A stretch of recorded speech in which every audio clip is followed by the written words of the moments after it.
yun. Saan ka na naman nagpunta ha? Bakit ngayon ka lang ha? Anong oras na? Pwede ba bawas-bawasan mo yung pagiging bungangera mo? Lalo na pag kaharap yung mga kaibigan ko. So, bungangera ako ha? Bungangera yung asawa mo. Hindi naman sa ganun. Ang sinasabi ko lang So, naghahanap ka na ng babaeng hindi bungangera. Ganun ba yon? Hindi. Ang sa akin lang kasi, Ganun din yun, Jopet! Ano? Naghahanap ka na ng ibang babae? Gusto mo akong baguhin? Ha? Gusto mo akong maguhin tulad ng ibang babae, ha? Ikinukumpara mo ako sa ibang babae. Ano? Naghahanap ka ng kakulungan ko para may way ka na magloko ka. Para mag-way ka na mambabae ka. Ganun ba yon, ha?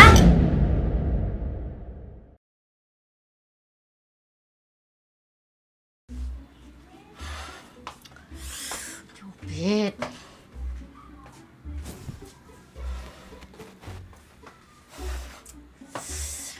Oras na. ay be. Ano yun? Saan ka na naman nagpunta ha? Bakit ngayon ka lang ha? Anong oras na? Sa opisina, nag-OT ako eh. Nag-OT? Siguraduhin mo lang, Jopet, na nag-OT ka ha? Kundi, alam mo na yung mangyayari sa'yo. Anong gusto mo ha? Magaya ka doon? Magaya ka doon sa kapitbahay natin, ha? Na nasira yung pamilya. Ayun, yung kapitbahay natin dyan na si Angie, yung asawa niya ng babae. Hindi ba lang inisip yung pamilya? Ayun, nasira na yung pamilya nila ha? Gusto mo ganun mangyari sa pamilya natin, Jopet? Be, nag-OT lang naman ako. Tsaka, be, pagod ako ngayon. Anong pagod, Jopet? Jopet! Pagod din ako! Ano? Akala mo hindi ako napapagod, ha? Akala mo ikaw lang yung pagod, Jopet? Pagod ako, Jopet! Pagod ako sa kakaasikaso dito sa bahay. Anong akala mo? Madali lang yung trabaho dito sa bahay, ha? Mahirap yung trabaho dito sa bahay, Jopet! Araw-araw, puro trabaho dito sa bahay. Kung ano-anong inaasikaso ko, lahat na ng pwedeng linisin, nilinis ko na. Ano, Jopet? Ha? Tapos inaantay ko pa yung asawa kong umuwi. Ha? Minuminuto, sigu-sigun. Pre. Pre. Pre.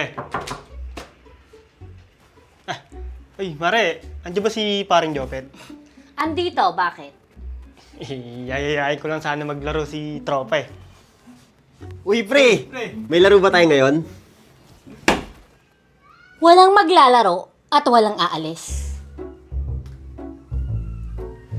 Bakit naman, be? Day off niya ngayon at oras niya to para sa pamilya niya. Hindi siya aalis at hindi siya makikipaglaro sa mga tropa niya. Ha? Tandaan niyo yan.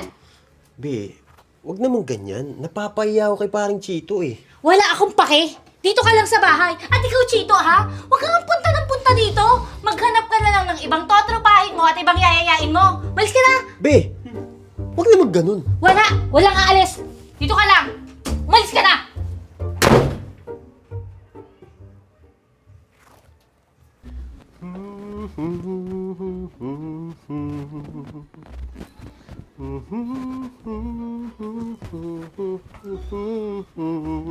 Saan ka pupunta? Sa trabaho. Pero may pasok ako ngayon. Alam ko, pero hindi ka papasok. Ha? Bakit naman? Masama yung pakiramdam ko kaya sasamahan mo lang ako ngayong araw. Talaga? Oh. Gusto mo, pa-check up na lang kita ngayon? Hindi na, okay lang ako. Masakit lang naman yung ulo ko eh. Hindi kung ganun, papasok na lang ako kasi alam mo naman, kailangan ako sa trabaho. Hindi ako pwedeng umabsent kasi baka mamaya hanapin ako at mapagalitan ako ng mga boss ko. Anong iintindihin mo, ha? Yung galit ng boss mo o yung galit ko? Kilala mo akong magalit, Jopet, ha? Gusto mo magkasubukan pa tayo? Hindi na. Hindi na. Hindi na ako papasok, ha? Sige ba naman may sabing papasok pa ako? Hindi na ako papasok. Ayan, gusto mo yung nagagalit pa ako eh. Dito ka lang, samahan mo lang ako. Sarap nito, no? Tikim nga. Sarap mo talaga magluto, babe. Siyempre. Be, pwede ba bawas-bawasan mo yung pagiging bungangera mo? Lalo na pag kaharap yung mga kaibigan ko. So, bungangera ako, ha? Bungangera yung asawa mo. Hindi naman sa ganun. Ang sinasabi ko lang, So, naghahanap ka na ng babaeng hindi bungangera. Ganun ba yon? Hindi. Ang sa akin lang kasi, Ganun din yun, Jopet! Ano? Naghahanap ka na ng ibang babae? Gusto mo akong baguhin? Ha? Gusto mo akong baguhin tulad ng ibang babae, ha? Ikinukumpara mo ako sa ibang babae. Ano? Naghahanap ka ng kakulungan ko para may way ka na magloko ka. Para mag-way ka na mambabae ka. Ganun ba yon, ha? be, okay na, sige na. Huwag ka na magbago, okay na yun. Siguraduhin mo lang, ha? Siguraduhin mo lang na hindi ka ng bababaeng hayop ka. Kundi, kakatayin kita, Jopet! Oo na, sige na. Kaya na tayo. Sarap ng ulam eh. Change topic na tayo. Alam mo ba, Be? 100 years old na pala si Enrile. Talaga ba? Oo, nakita ako sa balita. Parang kaka-60 lang na nakaraan, ah. 100 years old na. Pre, under desire ka na talaga dyan sa misis mo. Grabe higpit ah. Halos hindi ka na makapalag. Payag ka nun. Ikaw yung lalaki tapos minamandwa ka lang ng misis mong bungangera. Wala, pre. Alam mo naman, mahal na mahal ko yung asawa ko na yun eh. Pero pre, dapat kahit minsan pinapalaga mo din yan.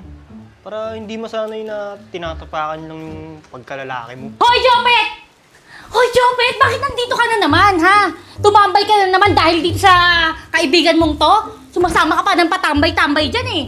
Be, easy lang. Tumambay lang naman kami. Tsaka diba, inutusan mo nga akong bumili ng napkin mo.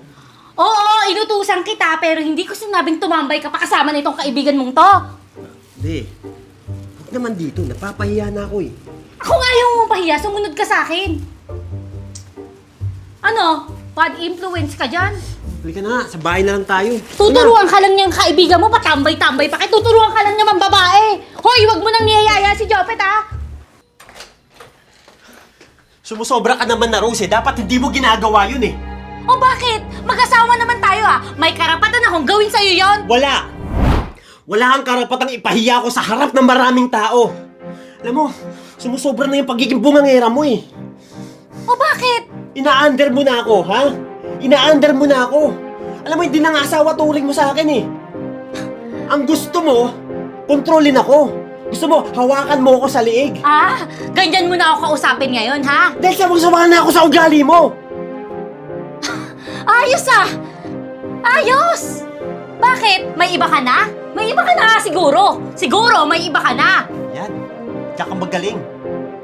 Diyan ka magaling sa pag-isipan ako na ng bababae ako.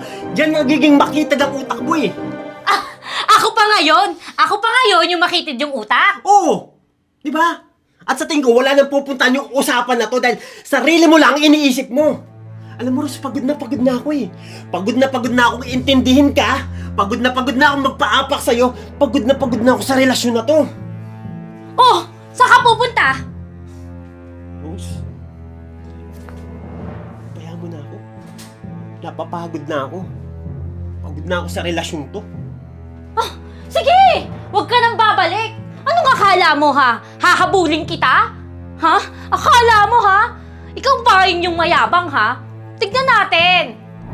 Anong akala niya? Hahabulin ko siyang hinayubak siya? Hindi, no? Ako pa ngayon yung bungangera, Mare. Sinabihan niya ako ng bungangera. Ganyan naman talaga yung mga lalaking yan, eh. Kapag sawa na sila sa asawa nila, gagawa nila ng kamalian. Eh, ang problema, ginagawa niya ako ng kamalian. Ako daw tong bungangera at ina-under ko raw siya. Eh, Mare, hindi ko naman siya ina-under. Hindi rin ako bungangera, Mare. Alam mo yan, Mare, dahil close na close tayo. Alam mo, hindi ako bungangera. Hindi ko siya ina-under. Hindi ko siya binubungangaan. Sinasabi ko lang sa kanya kung ano yung mga dapat niyang gawin, ano yung tama sa mali. Ganun lang, Mare. Kung ano yung kinakagal ko na dapat niyang iwasan, hindi ako bungangera, Mare. Alam mo yan.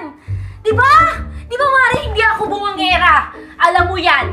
Hindi pa ba, Mare? Ang dami mong sinasabi, Mare. Obvious naman na bungangera ka eh. Kung iniwan ka man ng asawa mo, kasalanan mo din yan. Pare, magbago ka na. Hoy! Akala ko kakampihan mo ko.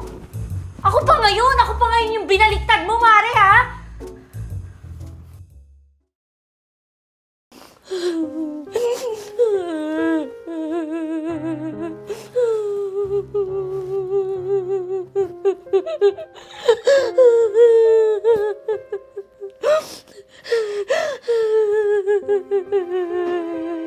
Miss na kita, Jobet.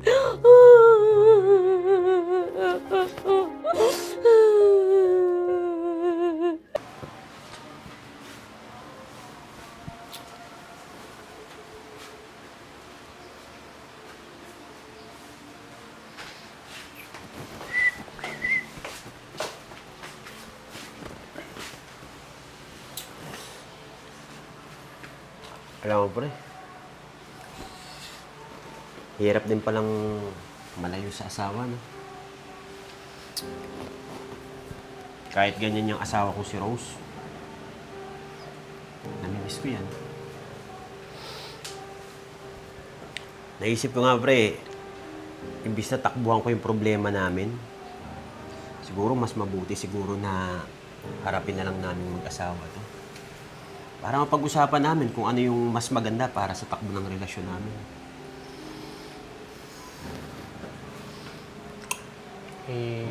Anong plano mo, pre?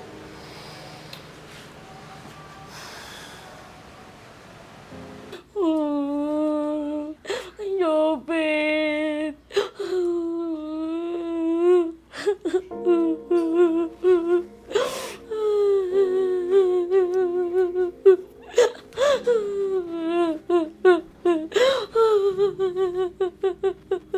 Be, Be, sorry. Be, sorry. Narealize ko na lahat ng sinabi mo. Magbabago na ako, Be. Be, tama ba lahat ng naririnig ko? Oo, Be. Alam mo, nung nawala ka, narealize ko na totoo lahat ng sinabi mo. Nag-sink in sa akin na lahat ng sinabi mo tama. Na sumusobra na ako, Be, na hindi na tama yung mga ginagawa ko. Be, sorry na. Bumalik ka na sa akin, please. Be, andito na talaga ako. Andito na ako para sa'yo. Tsaka, kung ano man ang naging gusot sa relasyon natin, sabay nating itama yun. Sabay nating pagyamanin ang relasyon natin. Kasi, mahal na mahal kita kahit ano man ang maging ugali mo. Be, pagyayamanin natin yung pagsasama natin, magiging masaya na tayo, magbabago na ako. Mahal na mahal kita. Salamat, Be.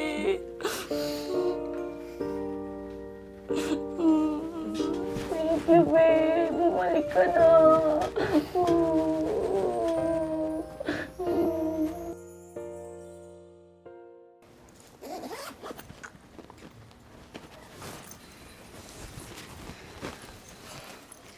Be, baon mo. Salamat. Kung masarap to Salamat, Bea.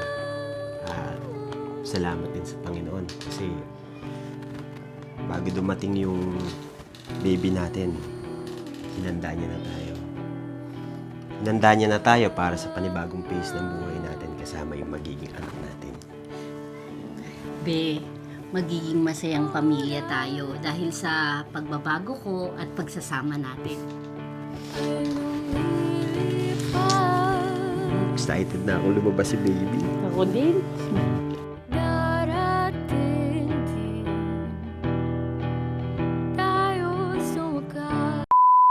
Bungangera ka kasi. Muntik pa magkamali, dulo na lang. Bubulol pa eh. Rooftop na. Rooftops. At uunahin na natin yung kay ano. Ay, may umiyak siya sa room ah.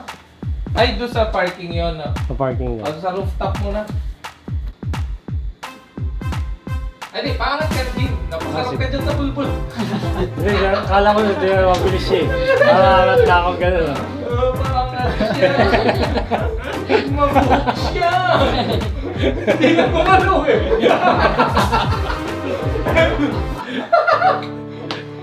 Okay, go. Napatitig si Eugene eh. Eh? Ang tagal ka na. Ay, Lance, kita sa white yung ano,